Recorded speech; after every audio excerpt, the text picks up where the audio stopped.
না, ইসলামকে যারা ভালোবেসে বুকে নিতে পারলো না, ওরা যে আমলটা করেছে ওই আমলের কোনো বদলা পাবে না, আর কিয়ামতে লজ্জিত হবে, আখিরাতে সম্মানের জায়গায় পাবে না।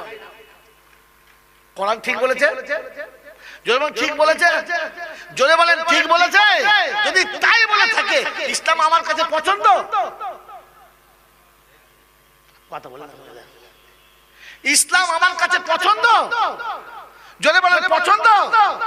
তো আমার ছেলে যখন আমার বউ, আমার ছেলে যখন আমার বড় ভাইয়ের বউকে আন্টি বলে, তখন এই হারামের বাচ্চারা খুশি হয় কি করে যে আমার ছেলে খ্রিস্টানের বাচ্চা হচ্ছে।